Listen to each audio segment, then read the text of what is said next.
Hey everybody, let's start our first lesson, drawing and shading a cube. So let's get started. Hopefully you have your pencil and white paper handy. And let's begin. So the first thing you'll see is that I pre-drew a cube. I'm going to walk you through this. You'll see that it starts with this line right here. We will start with this as the very first line. I'm just highlighting it in red so you can see which line I'm talking about. So we'll start with this line first when we draw it, and we'll add the other sides. We will also add a light source over here to the left. And with that light source, we're going to have a shadow across from it, so the shadow will be on the right. So let's get started. You'll also need a ruler or any kind of straight edge. I'm going to use this ruler. You could also use a piece of paper or the edge of a card, like your ID card, or any kind of straight edge, a cardboard strip from a cereal box, anything where you're going to get a nice straight edge, even an envelope. So the first line we're going to do is that center line, and it's going to be, let's say, about as tall as your thumb. I'm not measuring. I'm estimating that's about 2 inches tall. Again, it's about as tall as my thumb. I'm going to make my lines dark simply for the sake of the videos and then so you can see it. I'd recommend making your lines lighter so that you can, you don't want sharp edges on your drawing in the end. And this will be hard for me to erase. So I'm doing it darker just so you can see it. Then we're going to do the Y shape on the top. So here's our first line. We're going to start at the top and make like a stretched out Y. Going in both directions, left. Ooh, there's a bug. And then right. Okay. So and now I have this stretched out Y shape. And I'm going to want to do the two bottom edges as well. So to get that angle to be the same, I'm going to slide my straight edge down to the bottom and create that same angle. Because I don't want to just lay my ruler down and hope that it's the same as this. So I'm going to place it here, slide it down, and make the other angle. Okay, so now we have the corner, a Y shape, and the inverted Y on the bottom. We're going to add the left edge and the right edge. Now it almost looks like an open book. So now you know how to draw a book. And to add the top, we're going to take this angle here and this angle here. We're going to crisscross them. So this one, I lay my straight edge on the left side of the Y, bring it back till I meet the corner. I'm going to go a little farther than I think. I'm not quite sure where it's going to end.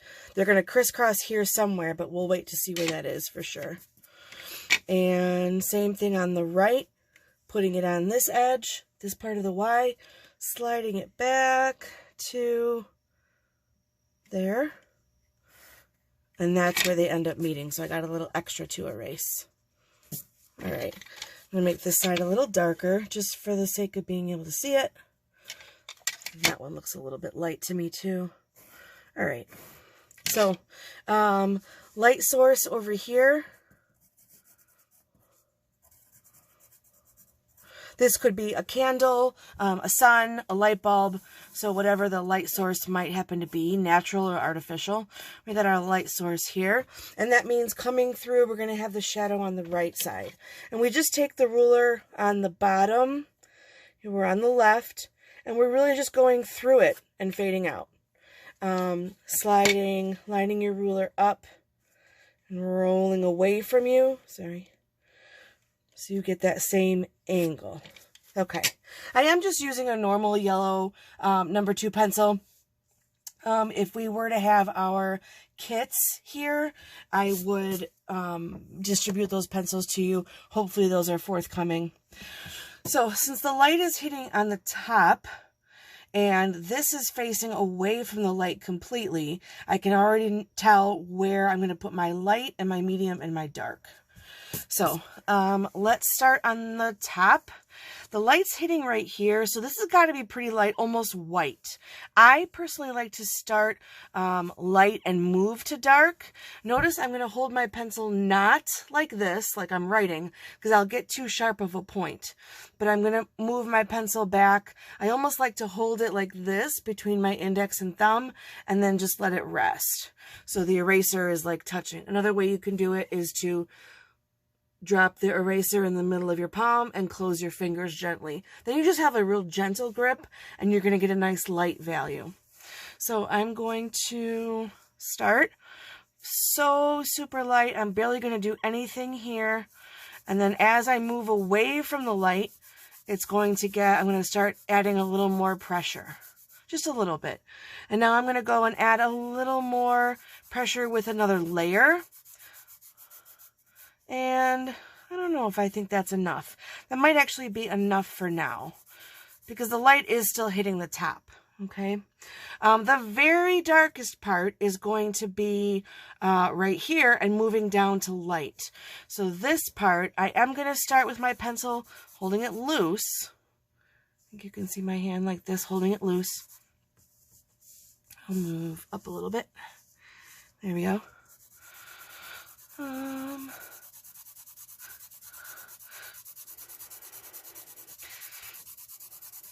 I'm trying to stay inside the lines, but I'm not too worried because I have an eraser. Once I start to fade down here, I'm going to stop. Do not shade all the way down to the bottom because you want to have a little bit of what we call reflected light right here. So I'm going to start again at the top, pressing a little bit harder. You can start to see my values build up. We don't just dive in and try to make it as dark as we can.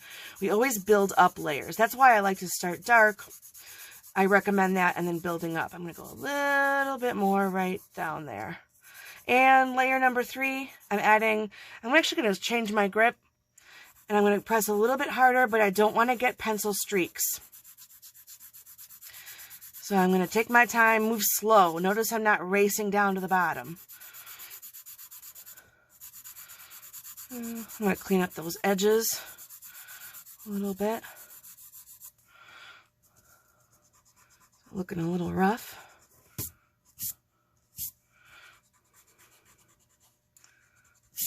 Looks better. I could go in and use a blending stump if I had one. I could use my finger to blend the pencil. I could use a Q-tip or a little bit of Kleenex. But for right now, I'm just going to leave it as is. Maybe I'll get to the blending. Okay, so this is very dark because the light cannot get to it. Same thing with this shadow. We're going to do almost the same thing from here to here as we are from here to here. So I'm going to start at the edge. Notice I'm holding it loosely again. Trying to stay within those lines as much as possible. Moving my way down. Letting it fade out. Because the shadow is probably not going to be a sharp edge. It's most likely going to be a kind of a soft blur as it fades away. You almost might, if I were to slow down, you'd almost see a little bit of a circular motion, almost like, I say, like washing a window or waxing a car. If you go in kind of a like an elliptical kind of circular motion, you're not going to get those harsh pencil streaks that you have to work extra hard to get rid of. And that just comes with a little bit of practice. All right, I'm going to get rid of this. Oops. I'm not really turning my paper because of the video, but I would be turning my paper, this is kind of awkward, to work and make it better, but we'll go with this. All right. Last side, I'm going to clean up the edge first before I start. Make sure just not to smudge what you're doing. All right, last side, I'm going to turn a little bit this way. And to create your edge, come in with kind of a medium. I would call this light. I would call this dark. I would start here with kind of a medium tone and slowly work your way down. There is not really going to be much of a reflected light here at the bottom, a little bit. I won't bring it all the way down. I'm going to leave this a little bit paler, almost white of the paper here. I think it needs one more layer, but not as dark as this. Just make sure it's like a light, a dark, and a medium.